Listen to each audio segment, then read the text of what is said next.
Stocks की बात की है, लेकिन अब फिर से डिम्पी के पास चलते हैं। डिम्पी पे हमने निफ्टी की बात की है, लेकिन अब बात करते हैं खबर गर्म है।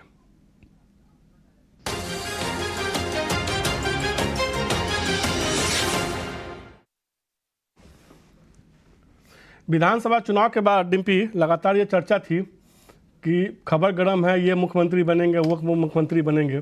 फाइनली 3 मुख्यमंत्री का ऐलान हो गया, जिस पर किसी की उम्मीद नहीं थी। आज क्या खबर गर्म बता रहे हैं, और कल का खबर गर्म भी आपका हिट है आज की?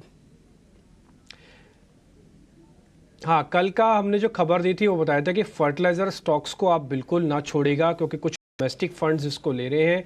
और कल आप इस समय जिस समय में खबर गर्म बता रहे थे, तब निर्मला सीतारमण जी आपको स्क्रीन पे दिख रही थी, जो ग्रांट्स की बात बोल रही थी। हालांकि मैंने उनकी पूरी स्पीच को बाद में भी सुना, लेकिन फर्टिलाइज़र से जुड़ा कुछ आया नहीं ग्रांट, लेकिन शेयर ने अच्छा मूवमेंट दिखाया। चंबल फर्टिलाइज़र और आरसीएफ दोनों कल हमने शेयर बताए थे जो फंड बाय कर रहा है। चंबल ऑलरेडी ब्रेकआउट शेयर है, इसलिए ज़्यादा स्पीड से चलता है। आरसीएफ के अंदर एकोमोलेशन हो रहा है। ये तो कल के शेयर्स की बात थी। अब मैं आपको बताता हूँ, इसमें बिल्कुल हट के एक नया सेगमेंट है, वो है घूमने फिरने वाला। अब आप देखिए, साल के एंड की तरफ जा रहे हैं। वीआईपी इंडस्ट्रीज़ के अंदर भी हमारे पास जो जानकारी, ये जो मैंने चार्ट आपको जानबूझ के सेव किया, जो मैं बात कह रहा हूँ ना उसको मैं प्रूव कर देना चाहता हूँ, सिर्फ बात में नहीं है ये। आप लास्ट के ना 3 कैंडल्स देख लेना, 1 2 3, जो ग्रीन की बड़ी बड़ी कैंडल्स हैं, इसने 50, 20 दिन, 200 दिन, तीनों की एवरेज को एक साथ पार किए। कौन पार करवा सकता है? रिटेलर नहीं, ये पार कराएगा फंड, ये पार कराएगा इंस्टीट्यूशंस, प्रो अकाउंट्स। हमारे पास खबर यही है कि कुछ डोमेस्टिक फंड्स इसको एकुमुलेट कर रहे हैं, और ये डोमेस्टिक फंड्स की एकुमुलेशन पिछले 3 दिन से जारी है। इसलिए मैंने चार्ट आपको दिखाया। मेरे को भी एक्स्ट्रॉर्डनरी वॉल्यूम पिछले 3 दिन का दिखा इस चार्ट के अंदर। एक और पॉइंट, इसके पिछले क्वार्टर को भी मैंने चेक किया कि क्या एफआईज पिछले क्वार्टर में भी आते हैं इस समय।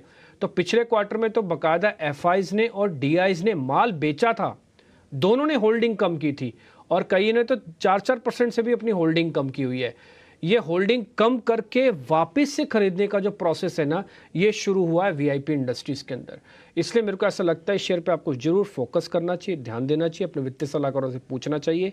एक और पॉइंट भी जो मेरे हाथ में लगा वो ये लगा, एक तो ये शेयर वाईटीडी लॉस में अभी भी 3% का, क्योंकि पिछले क्वार्टर में बिका हुआ था। तो पिछले क्वार्टर में जब शेयर टूटा ना, तो उसने सारी बढ़त को हेज करके -3% कर दिया। अब खबर ये भी है कि शायद थोड़ा डेट भी रिलीज करेंगे। डेट इन पे हालांकि ज़्यादा नहीं है, टिपिकली वर्किंग कैपिटल डेट ही होता है, उसको और कम करेंगे ये। तो ये खबर मार्केट के अंदर चल रही है। शेयर 6% अब ऊपर आ चुका है। इस शेयर पे आप ज़रूर ध्यान रखिएगा। मेरे को लगा कल परसों तरसों ये 3-4 दिन अच्छा मूवमेंट आपको दे सकता है। एक काम करते हैं, जरा हम सर से पता कर लेते हैं, उसके बाद फिर आगे बढ़ते हैं। कुणाल जी जरा चेक करेंगे वीआईपी इंडस्ट्रीज़, ये जो चार्ट मैंने दिखाया आपको भी दिखेगा सर, उसके अंदर एक्स्ट्रॉर्डिनरी वॉल्यूम। वेल डिम्पी जी, वीआईपी की बात करूं, यस एक्स्ट्राऑर्डिनरी वॉल्यूम दिखा है। एंड जिस हिसाब से स्टॉक ट्रेड कर रहा है, लाइकली चांसेस है कि आने वाले दिनों में ये स्टॉक हमें 720 तक की भी मोमेंटम दिखा सकता है। और अगर वो ब्रेक हुआ तो फिर लाइकली चांसेस है कि ये स्टॉक अपने को ऑल टाइम हाई भी दिखा सकता है। व्यू डेफिनेटली डिम्पी जी पॉजिटिव साइड का ही है। आज देखने जाए तो एक अच्छी खासी मोमेंटम स्टॉक में देखने को मिली है।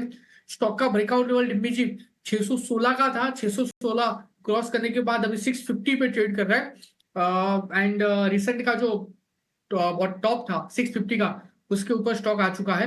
व्यू पॉजिटिव साइड का ये। मैं इतना ही कहूंगा कि नई पोजीशन बना के चलने की सलाह मेरी नहीं है यहाँ पे, क्योंकि 616 का ब्रेकआउट लेवल था, उसके बाद अभी 652 है। जिनके पास ऑलरेडी पोजीशन बाय है उनको यहाँ पे होल्ड करके चलने की सलाह है, क्योंकि ऊपर में 672 और 672 जैसे ही क्रॉस होगा 700 के मिनिमम टारगेट हमें ये दिखा सकता, और जैसे ही 700 क्रॉस हुआ ये ऑल टाइम हाई लेवल भी टच कर सकता है। ठीक है, अब मेरे को इसमें कुछ बोलना नहीं है, ऑलरेडी कुणाल जी ने सारी बात आपको बोल दी है। खबर जो इनसाइडर थी वो मैंने आपको बता दी है। 6.5% के आसपास शेयर ऊपर भी आ चुका है, लगता है शायद 10% भी चल जाए आज, लेकिन अपने फाइनेंशियल एडवाइजर से पूछेगा।